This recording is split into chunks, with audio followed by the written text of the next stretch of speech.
Okay, so I'm going to try to do if I can get this as short as possible and not as loud because the people in the background are pretty loud. Um, I'm gonna start with Real Housewives of Atlanta. There's not much happened on Real Housewives of Atlanta. Sheree hosted Marlo and Tanya, and they talked about BravoCon, and they really enjoyed it. But the big talk is about Mama Joyce and how Mama Joyce is still doing too much. I agree with Sheree. After all these years, you would think that they wouldn't be so over the top. Um, that she still wouldn't be talking. Sonia and Drew, they're still having some shade and they don't understand what it is. They unfollowed each other and they had a little bit of an issue. At BravoCon, Martell is treating Sheree well. And so we are over the moon. We're excited with that, I guess. Drew and Ralph go to this climbing up the wall like it's a date. And they're talking about how they are so in love now and music is bringing them together. We have another episode of this. And they can be like Ike and Tina. Ralph says Ike and Tina. She's like, who wants to be Ike and Tina? Exactly, nobody. So Kenya is not speaking to. Kenya is funny. She's in the confessional talking about how she's like a mentor and she's speaking to everyone so nicely. And in reality, she's like cursing them out. And her team is like, who is she talking to? Right, exactly. So Candy is with her team, Don Juan, and they're talking about the things that they're focusing on, which is actually a really long list of things that she wants to accomplish. And they're talking about what are they going to do about the fact that Todd wants to do this movie. And um,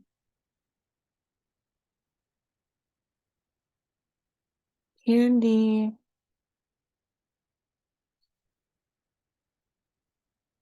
is talking with about her mom.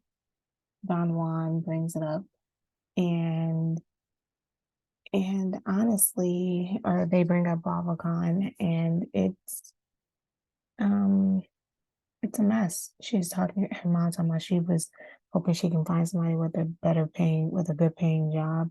It's like he had a good paying job. He has one. Like he's never not had a job. Like how did he own a condo if he had no paying if he had zero paying a condo in New Jersey, right? New Jersey, New York. Like how does that happen? Um, so it's just I'm so tired of Mama Joyce, and so now she's and Candy's reasoning is that her kids can one day hear it. I think a bigger issue is that it's just disrespectful. It's not a matter if the kids are going to hear it or not. It's just not cool to talk about people this way. And I'm gonna be honest, you're going to have to put your foot down. Not talking to her is not enough. You're going to have to cut her off. You're not going to see the kids. You're not going to get my financial support until you respect my husband. And until you don't put that foot down, then she's going to feel comfortable saying whatever and whenever. And I know that you don't want to do that because that's your mom. And I am in the same situation where my mother was absolutely disrespectful and I had to cut her off. And then um, we got back together. But then there's sometimes that she does things that's still not, that I'm like, Mom, you are the grandparent. Love you. You do a lot for the kids. If these aren't your kids. So we have to have that conversation. Candace asked Drew to be a special guest because she's a backup. And I thought it was okay. I mean, it wasn't much, but it's a step in the right direction. How about that? Because she hasn't practiced, she hasn't done anything. Courtney comes over to Drew's house, and Courtney and Ralph are cousins, I guess. And then she figures out her baby's father is Bryce.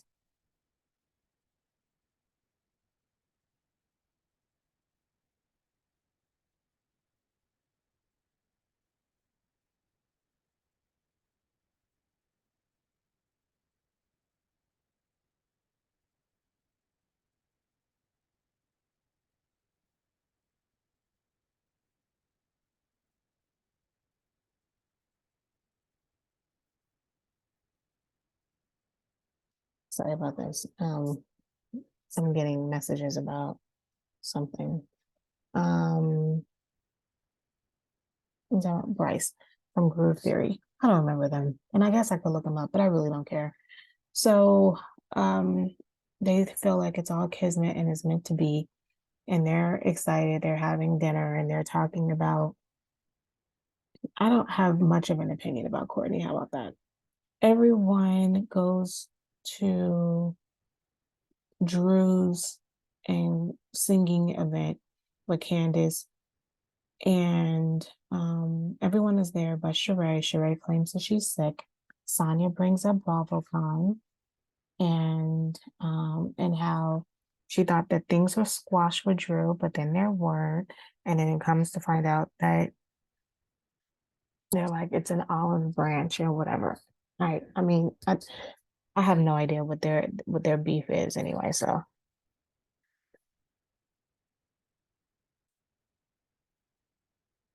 Candy talks about Courtney. Hey, you've been talking about me about Sonya. Because Sonya's saying ghetto, and eventually it goes back and forth. So I'm like, I'll bring the ghetto. She's like, I bring everybody out. That's true. You do bring everybody out. You have a huge following. Nobody knows who Courtney is. And then it takes a turn to Drew talking about the incident what happened at the restaurant. And of course, Candy was a little vague on this part. And then um, Marlo gets annoyed because she's like, you don't even want to talk about the real events that's taking place. And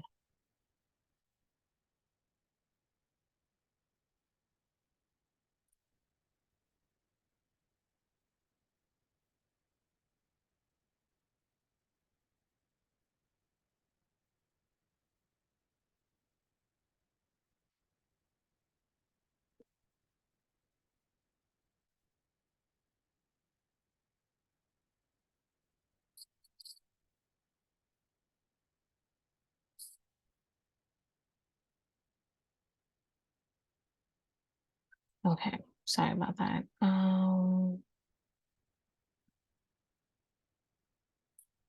So, so Marlo gets annoyed and gets upset and wants to leave.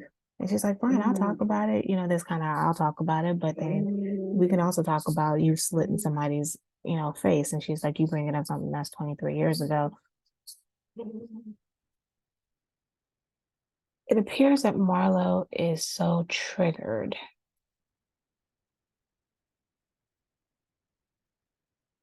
Um, Marlo is so triggered by this, because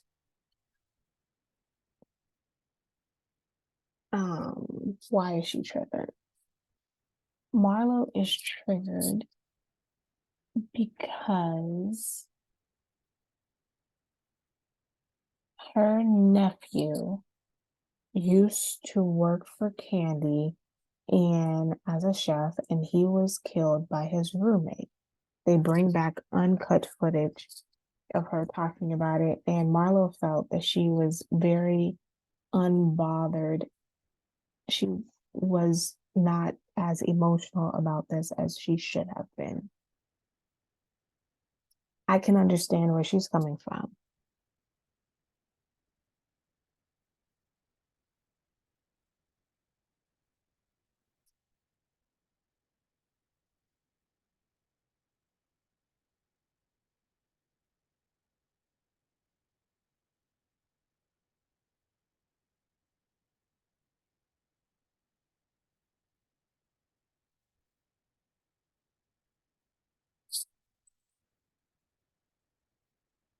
Um,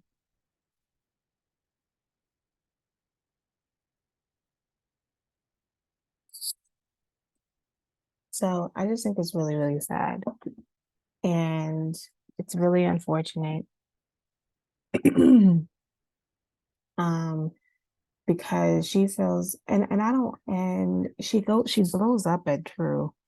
That I don't think that Drew is the appropriate person to blow up at. She blew up at Drew because she said incident and not shooting.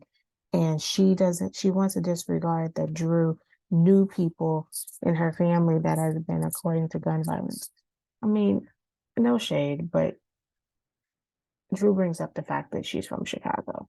It's going to be very difficult to be raised in Chicago and not have anybody that you know that is suffered from gun violence. I think any major city is going to have somebody that you know that has suffered from gun violence.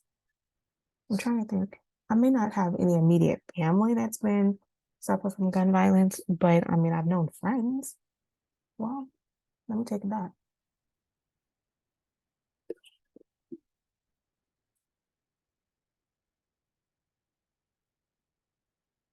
That's not true.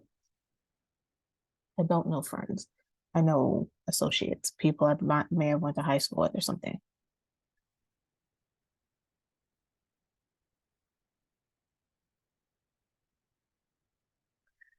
Um, so we shall see how this trigger and then so she scuffs off and runs and screams and Drew's like, you know, that quizzical look. Nothing really much happened in this episode.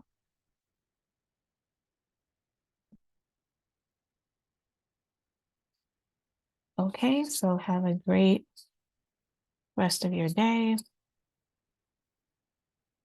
and I will see you next time.